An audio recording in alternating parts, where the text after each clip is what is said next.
25. Don't read this notice. Unthinking students often ask in lectures, "May I ask a question?" Quick and witted replies are, "Too late," and, "Was that the question?" If the "Don't read this notice" sign refers to itself, then it too is too late in its warning, just as is the notice that says, "Do not enter the blue room," which is displayed in the blue room rather than outside. Those thoughts may help us to handle a couple of paradoxical classics. There once was a barber, of Alcala, a Sicilian village, who, it was famously said, shaved all those inhabitants of the village who did not shave themselves. It was added that he shaved no others, he shaved only those who did not shave themselves, and he shaved all of them. So far, so good, until someone asked, did the barber shave himself? Either he did or he did not.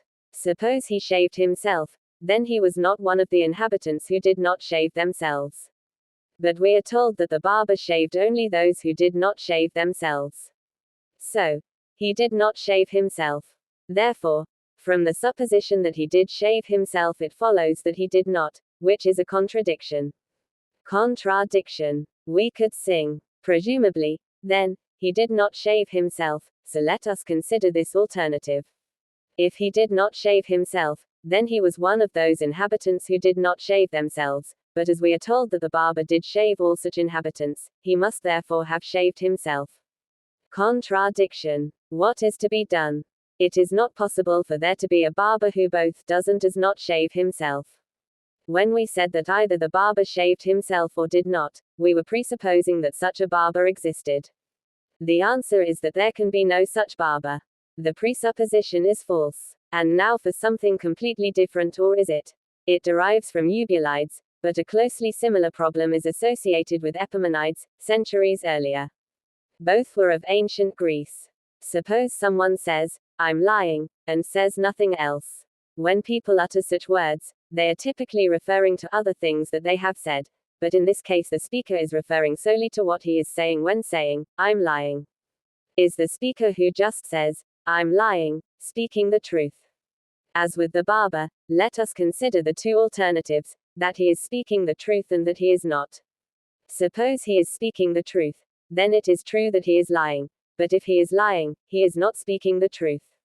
We have a contradiction. Suppose that he is not speaking the truth, then, as we assume he knows what he is doing, he is lying, and so, as he says that he is lying, he is speaking the truth after all. Contradiction. With the barber, we said that there could be no barber. With the liar, the speaker who says that he is lying both exists and utters the words, "I'm lying," but we may reasonably challenge the assumption that he expresses something that is true or false.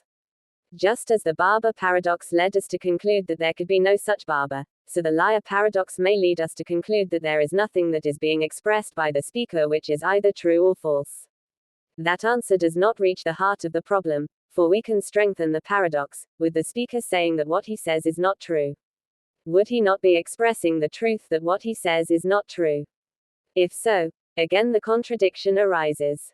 This has suggested to some that we should resort to a stronger claim, namely that there is nothing at all that such a speaker is expressing when he says, "What I am saying right now is not true," despite the words forming a coherent sentence. We need to handle the above response with care. Quite what grip have we on the notion of expressing, such that we can tell that such a speaker is expressing nothing at all? He certainly seems to be expressing something more than someone who is silent or who utters nonsense words. Let us leave that thought lingering, to be picked up later. A notice can sensibly instruct people not to read a different notice, just as the sign that warns of dangers in the blue room can be sensibly placed outside the blue room. Futility arises when the notices involve elements of self-reference. A barber in Alcala can readily shave all and only those who do not shave themselves in the next village, say, Balcala. The contradiction arises if that barber moves to Balcala. Metaphorically, he goes up in a puff of smoke or a froth of shaving soap. In more literal mode, were the barber to move from Alcala to Balcala, then what was true of him about his shaving clientele could no longer be true. A liar may say of someone else, without paradox, that someone else is lying. It is when he says it of himself that paradox flies forth. True, he may sincerely think that he expresses something, but he is merely uttering words and failing to express a complete thought. By analogy, someone is not successfully telling you the meaning of blibble if, when asked what she means, she can say only that by blibble, she means blib blay, not even God can blibble, please see chapter 71. Notices and sayings usually need to point away from themselves, rather than referring to themselves, but we need to be wary of mirrorings, wary of what is said being reflected back, indirectly generating some self-reference. Consider the following. 1. What I express by the next sentence is true. 2. What I expressed by the previous sentence is not true. The first sentence is used to tell us about what is expressed by the second, but that sends us scuttling back to the first, with paradoxical results, unless we insist, once again, that, one way or another, nothing is being expressed. Self-reference continues to feast philosophers' minds. Some self-reference seems fine. For example, this sentence is printed in black. My use of that sentence expressed a truth. But we may question whether that sentence involves self-reference. What is expressed is about the sentence, the printing, used. It is not about what is expressed by means of that sentence, that is, it is not about itself. What is expressed is not the sort of thing that can be colored. A word can be printed in black, but the meaning of a word cannot be printed at all. The same belief may be expressed by both German and French speakers, but their utterances would be radically different, as is sometimes the case with the English and American, to say nothing of the differing sounds from a Glaswegian and Geordie who are yet expressing identical views. When a speaker announces, "What I am saying right now is not true," quite what is it that he is saying is not true? It is whatever is referred to by his use of, "What I am saying right now," yet what is that? It is not the words, but whatever is expressed by the words. So, what is expressed?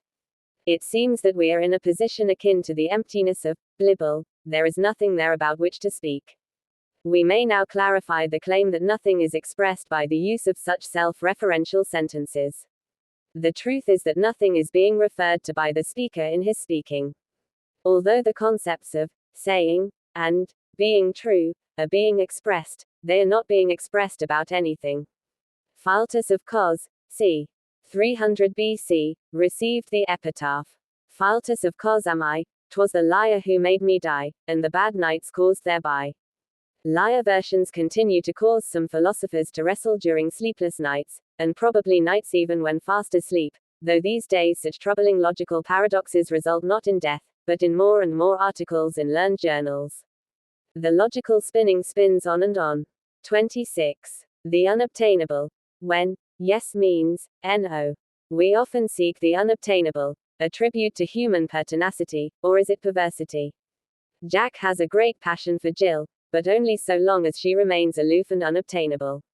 Were she to say yes to his marriage proposal, his desire would evaporate. We may sum this up by saying that Jack wants Jill if and only if she does not want Jack, that is, if and only if she does not say yes to his proposal.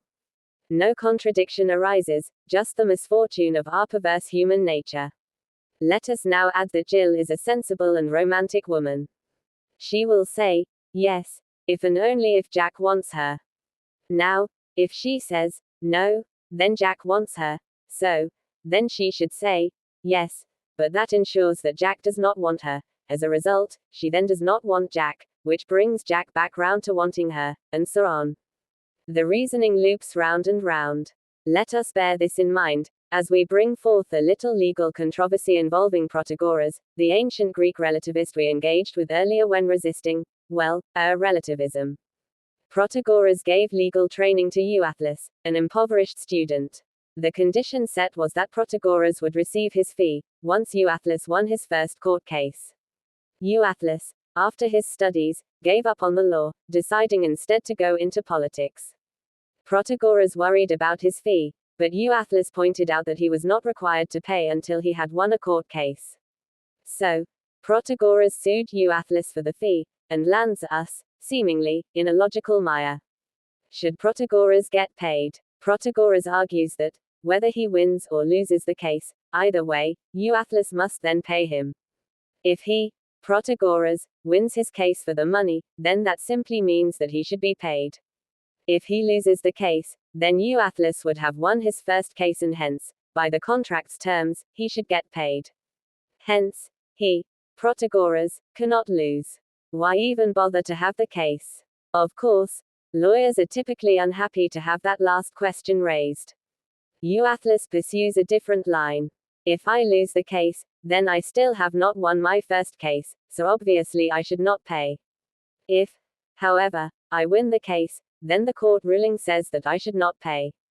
Either way, I should not pay. Why even bother to have the case? Of course, lawyers etc. We note that Euathlus is defending himself. Were someone else defending, then they would be winning or losing. So, if Protagoras lost the case, Euathlus personally would not have won his first case and so would not need to pay. And there would seem no grounds for Protagoras to win. Protagoras and Euathlus present two different approaches, reaching conclusions in conflict, so something has gone wrong, but where? Perhaps the contract is itself inconsistent and hence impossible to fulfill. It seems to be saying that if Protagoras wins, then he loses, as well as allowing that if he wins then he wins, and similarly for Euathlus. Yet that criticism is itself open to criticism. The contract specifies what happens if Euathlus wins a case. It says nothing about what happens if Euathlus loses and a court rules that he should pay. We could clarify the contract by saying that Euathlus should pay Protagoras when and only when he wins a case. Let us hereafter deal with that clarified contract. What happens if, for example, Euathlus wins the court case in which the judgment is that he should not pay? That is a contradictory situation in which, it seems, he wins and yet does not win. He should not pay, yet should pay. A similar contradiction arises if he loses the court case in which the judgment is that he should pay. The judges may anticipate the contradiction that arises whichever way they judge. They would do well to have a third way, of passing no judgment. There is, though, no reason for seeking a fence-sitting way out. We need to attend to the saga's temporal element. Judges are being asked whether Euathlus should pay. He should not pay until he has won a case. Hence, the judges could reason that he has not won yet, until they pass judgment. Hence, they pass judgment on the basis of his not having won a case yet, and so their judgment is in his favor, and he wins. Protagoras can then take Euathlus to court again. All will then be well for Protagoras. He now successfully argues that Euathlus has indeed won a case and so needs now to pay. All would not be well if the judges had ruled that Euathlus should never pay, but they would have no good reason to do that. The puzzle is akin to the liar paradox, see previous chapter, but with a key difference. Let us recall the liar. Someone sincerely announces, "I am lying," meaning that he is lying simply in saying that he is lying. With various caveats, if what he is saying is true, then he is not lying, hence, contradiction. If he is lying and so not telling the truth, then he is telling the truth because he says he is lying, contradiction again. With the liar there is no easy temporal escape route from contradiction. That contrasts with the legal contract above. Groucho Marx would not join a club that would have him as a member, and women may desire men, wanting them to propose marriage, yet once they propose, the men lose their desirability. We often want the unobtainable. The unobtainable is sometimes unobtainable because of practical matters, but sometimes because of deviancy in our wanting. When I saw a fine burgundy velvet jacket in a sale, I dithered. Was the color too strong, fitting too tight, price too high? When the jacket appeared to have gone, the balance was tipped. I wanted it, regretting my earlier dithering. Yet when it turned out still to be available, dithering restarted. If available, jacket not wanted. If unavailable, jacket wanted. We often engage in activities, seeking achievements, reaching the mountaintop, discovering how the story ends, satisfying yearnings of passion, yet also we resist reaching the ends, for, having achieved them, there is the anticlimax, the sadness, the emptiness. If only the bracing climb continued, if only there were another volume to the novel, if only the passion persisted. Answer. In writing the final words of this chapter, there is the pleasure of completion, yet also some loss, some sorrow, some post-chapter tristesse. Well, for the author, if not the reader.